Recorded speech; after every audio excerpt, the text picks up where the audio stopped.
नमस्कार मित्रांनो, welcome to S Class Education. मित्रांनो, तुमची सेमिस्टर एक्झाम आतापर्यंत झाली असेल किंवा काहींची सुरू असेल, पण सेमिस्टर एक्झाम संपली की सुरू होते ती म्हणजे दिवाळीची सुट्टी। आता ही जी दिवाळीची सुट्टी आहे तर ती साधारणतः 9 ते 10 नोव्हेंबरपासून काहीतरी सुरू होते आणि ॲप्रॉक्सिमेटली 24-25 नोव्हेंबरपर्यंत असणार आहे। अर्थात तुमच्या शाळेनुसार किंवा मे बी एक्झाम कधी संपते त्याच्यानुसार ही थोडीशी सुट्टीचा जो काही कालावधी आहे तो बदलू शकतो, पण मी एक ॲप्रॉक्सिमेटली टाईम पिरियड या ठिकाणी घेतलेला आहे। सो बेसिकली तुम्ही जर पाहिलं तर तुमच्याकडे ॲप्रॉक्सिमेटली 15 दिवस आहेत। आता काही जणांना जास्त मिळू शकतात, काही जणांना कमी मिळू शकतात, डिपेंड्स अपॉन तुमच्या एक्झाम्स कधी संपत आहेत, ठीक आहे। पण आपण कन्सिडर करूया की आपल्याकडे 15 दिवस आहेत। सो तुम्हाला सगळ्यांना माहिती आहे त्यातले 5 दिवस तर एक प्रॉपर अशी दिवाळी असते। सो त्याच्यामध्ये भाऊबीज आहे, लक्ष्मीपूजन आहे, पाडवा आहे वगैरे सगळं आहे। सो यातले 5 दिवस एक प्रॉपर दिवाळी असते। पण तरीसुद्धा दिवाळी म्हटलं की आपल्या डोक्यामध्ये एक इमेज असते की छान मस्त नवीन नवीन कपडे आहेत, चकली, लाडू, चिवडा, छान फराळ आहे आणि फटाके आहेत आणि छान एन्जॉयमेंट आहे। पण ही जी दिवाळीची एक इमेज आहे एन्जॉयमेंटची, याला धक्का न लावता पण अभ्यास कसा करायचा हे पण आपण आजच्या व्हिडिओमध्ये पाहणार आहोत। सो बेसिकली या ठिकाणी मी काही टिप्स घेतलेल्या आहेत किंवा काही अशा गोष्टी घेतलेल्या आहेत ज्या तुम्ही दिवाळीमध्ये करू शकता। सगळ्याच करायला पाहिजेत असं काय नाही आहे, त्याच्यामध्ये तुम्ही कुठल्या पॉईंटमध्ये वीक आहात किंवा तुम्हाला काय करावं असं वाटेल हे मी तुम्हाला याच्यामधून सांगणार आहे। सो बेसिकली हे जे 15 दिवस आहेत ऑब्वियसली याच्यामध्ये तुम्ही दिवाळी एन्जॉय करणार आहातच, छान मस्त फिरणार आहात, गावाला जाणार आहात, पण त्यासोबतच आपण अभ्यास पण करायचा आहे।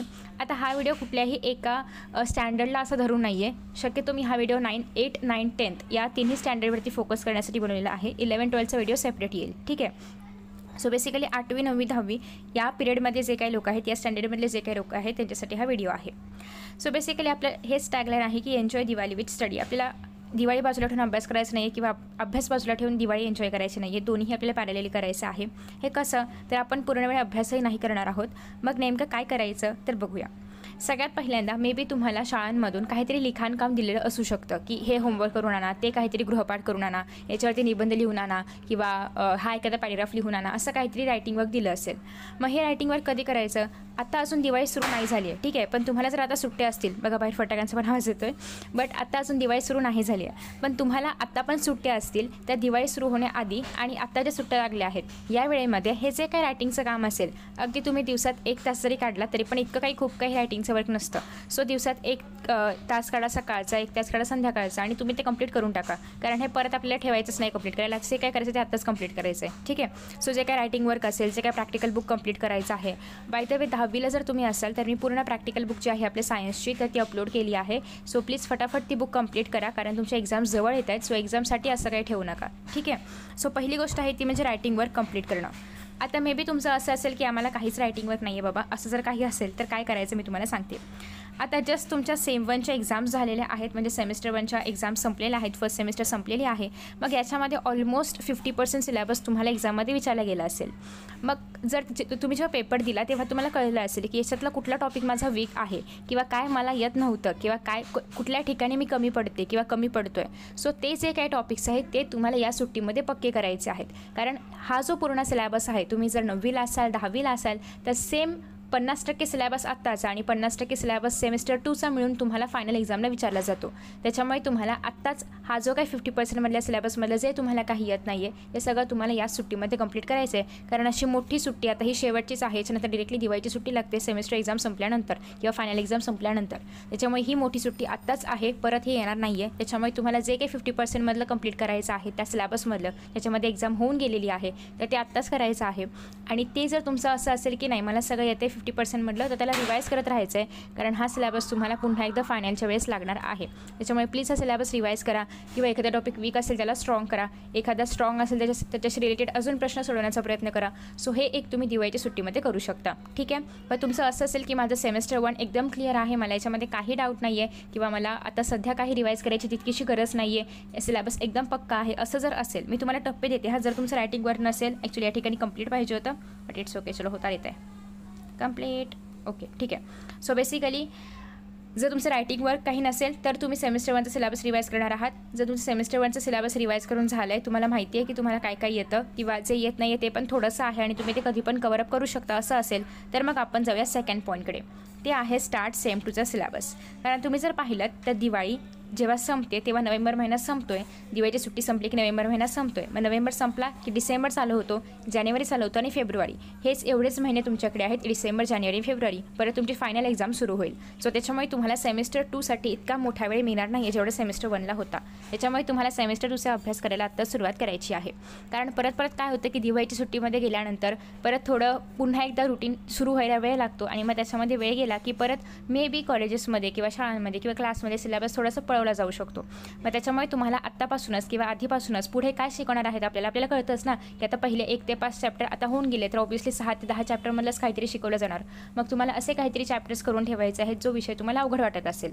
सगळ्याची करायची गरज नाही आहे. आता ऑब्व्हियसली मराठी, इंग्लिश किंवा लँग्वेजेसचा अभ्यास करायची तितकीशी गरज तुम्हाला पडणार नाही. पण सायन्स असेल, मॅथ्स असेल किंवा जर तुम्हाला भूगोल किंवा इतिहास अवघड वाटत असेल तर मग तुम्ही त्याचा पण अभ्यास करू शकता. पण शक्यतो सायन्स आणि मॅथ्सवरती आपण फोकस करूया. सो सायन्स आणि मॅथ्सचे असे काही चॅप्टर्स जे तुम्हाला करावेसे वाटतात. कधी असं होतं ना की प्रोबॅबिलिटी आता नाही झाला आहे पण मे बी मला पुढे करावासा वाटतोय वगैरे, किंवा हा इंटरेस्टिंग चॅप्टर वाटतोय आपण वाचून पाहूया, असं करत तुम्हाला सेमिस्टर 2ला सुरुवात करायची आहे. मग सेमिस्टर 2चा सिलेबस कंप्लीट करताना नेमकं काय करायचं आहे, तर बेसिकली तुम्हाला थोडंफार तुम्ही रायटिंग स्किलची प्रॅक्टिस करू शकता. म्हणजेच काय, ऑब्व्हियसली तुम्ही आता सेमिस्टर 1मध्ये पाहिलं असेल की रायटिंग स्किल सगळ्या लँग्वेजेसमध्ये आहे. मराठीमध्ये आहे, हिंदीमध्ये आहे, संस्कृतमध्ये आहे, इंग्लिशमध्ये आहे. सो बेसिकली मग तुम्हाला जेव्हा तुम्ही रायटिंग स्किलचा अभ्यास करणार आहात तेव्हा तुम्हाला आतापर्यंत कळलं असेल की आपल्याला कसं लिहिता येतं, आपल्याला इंग्लिशमध्ये लिहिता येतं का, आपल्याला संस्कृतमध्ये लिहिता येतं का, मराठीमध्ये आपण चांगलं लिहू शकतो का, आपल्याला हिंदीचं ग्रामर येतं आहे का, आणि मग जर येत नसेल तर ते कसं सुधारलं पाहिजे किंवा त्याच्यासाठी आपण काय केलं पाहिजे. तर हे सगळं तुम्हाला आतापर्यंत थोडंफार कळलं असेल. मग ते तुम्ही थोडंसं या सुट्टीमध्ये थोडंसं डेव्हलप करू शकता. ठीक आहे, मी तुम्हाला एवढं सगळं एकदम नाही करायला सांगते. तुम्हाला एकतर आधी हे कंप्लीट करायचं आहे, मग हे करायचं आहे, मग वेळ उरला तर हे करायचं आहे, असं तुम्हाला करायचं आहे. ठीक आहे. सो आता यातला तुम्ही स्वतःला काय सांगू शकता की मला आता सध्या सेमिस्टर 1चा सिलेबस कंप्लीट करायचा आहे की सेमिस्टर 2ला सुरुवात करायची आहे, हे तुम्ही नक्कीच ठरवू शकता. ठीक आहे. कारण ऑब्व्हियसली तुमची किती तयारी झाली आहे किंवा तुमचा किती अभ्यास झाला हे मला नाही माहिती आहे. राईट. सो आता नेक्स्ट आहे रायटिंग स्किलची प्रॅक्टिस करताना सगळ्यात पहिल्यांदा तर तुमच्याकडे जो काही 15 दिवसांचा वेळ आहे त्यात ठरवून घ्या की मला हे 2 दिवस रायटिंग स्किलचा अभ्यास करायचा आहे, किंवा हे 3 दिवस मला करायचं आहे, किंवा हे 2 तास मला रायटिंग स्किलचा अभ्यास करायचा आहे. कारण रायटिंग स्किलसाठीच पूर्ण 15 दिवस वाया घालवायची गरज नाही. वाया म्हणजे इन्व्हेस्ट करण्याची गरज नाही आहे. बट तरीसुद्धा तुम्हाला रायटिंग स्किलचा अभ्यास करायला काही थोडेफार तास द्यावे लागतील. मग ते कुठले तास आहेत किंवा कधीच आहेत हे तुम्ही ऑब्व्हियसली तुमच्या सोयीनुसार वगैरे ठरवू शकता.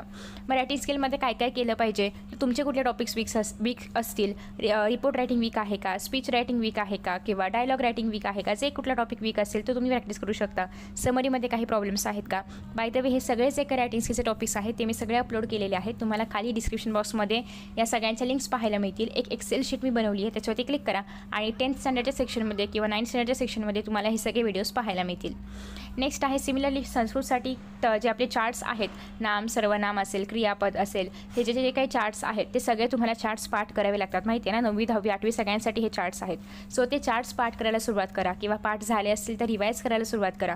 संस्कृतमध्ये खूप सारे श्लोक्स आहेत जे तुम्ही पटकन विसरले जाऊ शकता. सो ते श्लोक सातत्याने म्हणत राहा किंवा पाठ करत राहा. सो हे तुम्ही याच्यामध्ये करू शकता. सो तुमचं जर रायटिंग स्किलचं प्रॅक्टिस करून झालेलं आहे आता, आणि तुम्हाला आता असं आहे की आता पुढे मी काय करू, तर पुढे तुम्हाला करायचं आहे इतिहास किंवा राज्यशास्त्राचं पाठांतर. हे पाठांतर सिस्टमॅटिकली कसं करायचं आणि हे पाठांतर करून आपण एकदम आउट ऑफ मार्क्स कसं मिळवू शकतो, मी तुम्हाला माझ्याही काही ट्रिक्स त्याच्यामध्ये सांगितलेल्या आहेत. सो तो व्हिडिओ मी खाली कमेंट बॉक्समध्ये त्याची लिंक देते, पिन करून ठेवते. सो प्लीज तो व्हिडिओ नक्की चेकआउट करा. सो इतिहास आणि राज्यशास्त्राचं पाठांतर का करायचं आहे, कारण आपण बऱ्याचदा अंडर एस्टिमेट करतो ह्या विषयांना. कारण असं होतं की अरे पाठांतर करायचं ना, एक दिवस आधी करूया पाठांतर, दुसऱ्या दिवशी एक्झाम देऊया वगैरे. बट असं नाही होत, कारण फायनल एक्झामला पूर्ण सिलेबस असतो. त्याच्यामुळे तुम्हाला आत्तापर्यंत फर्स्ट सेमिस्टरला जे काही सगळे टॉपिक्स झाले, जसं पाठांतर कंप्लीट आहे त्या सगळ्याचं रिव्हिजन करायचं आहे दिवाळीच्या सुट्टीमध्ये. आणि जे टॉपिक्स अजून तुमचे करूनच झाले नाही आहेत किंवा पाठांतरच केलं नाही आहे, इव्हन सेम 1ला असून सुद्धा, तर ते तुम्हाला आत्ता करायचे आहे दिवाळीच्या सुट्टीमध्ये. कारण तुम्ही जरी पाठांतर स्किप करत राहिलात ना तर परत तुमच्यावरती खूप लोड येईल. ठीक आहे, त्याच्यामुळे पाठांतर आत्ता करणं खूप गरजेचं आहे.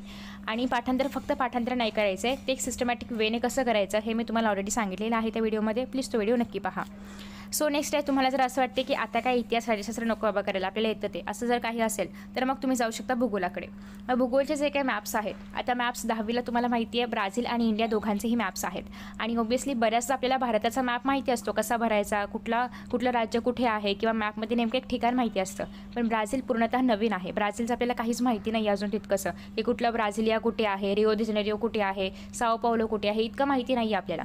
मग त्याच्यामुळे त्याची प्रॅक्टिस तुम्हाला करायची आहे. आणि मॅप्स सोडवणं खूप खूप इंटरेस्टिंग आहे. तुमच्याबरोबर तुमच्या एखाद्या फ्रेंडला पण घ्या दिवाळीच्या सुट्टीमध्ये आणि दोघं मिळून मॅप सोडवा. अगदी 5 ते 6 मिनिटांचं काम आहे. सो तुम्हाला जास्त वेळ याच्यामध्ये इन्व्हेस्ट नाही करावा लागणार. ठीक आहे. मे बी पाठांतराला जास्त वेळ लागू शकतो, पण मॅप्सला काही तितकासा वेळ नाही लागणार.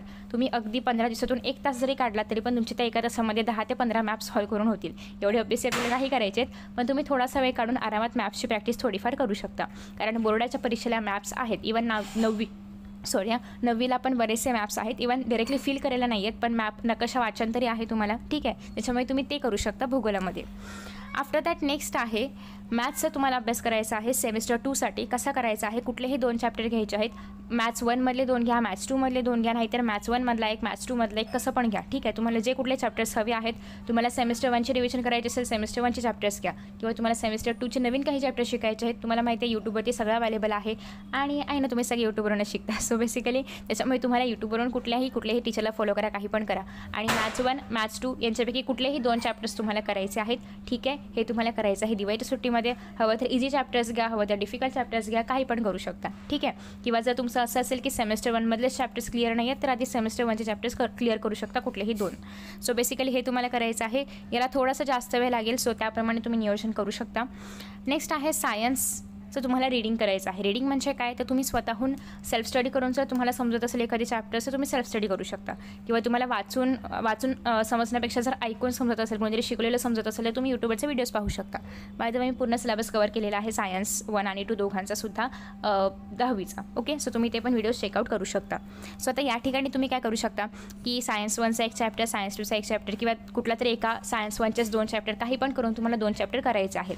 फक्त वाचा किंवा समजून घ्या. सेम 2चे करणार असाल तर फक्त समजून घ्या. सेम 1चेच पुन्हा एकदा करणार असाल तर मग थोडीफार त्याचे पाठांतराचा पण भाग तुम्हाला करावा लागेल. ठीक आहे. कारण सेम 2मध्ये अजून तुम्हाला शिकवलं गेलं नाही आहे ना शाळेमध्ये वगैरे. सो त्याच्यामुळे तुम्ही फक्त ते वाचून ठेवू शकता, नोट्स वगैरे बनवू शकता.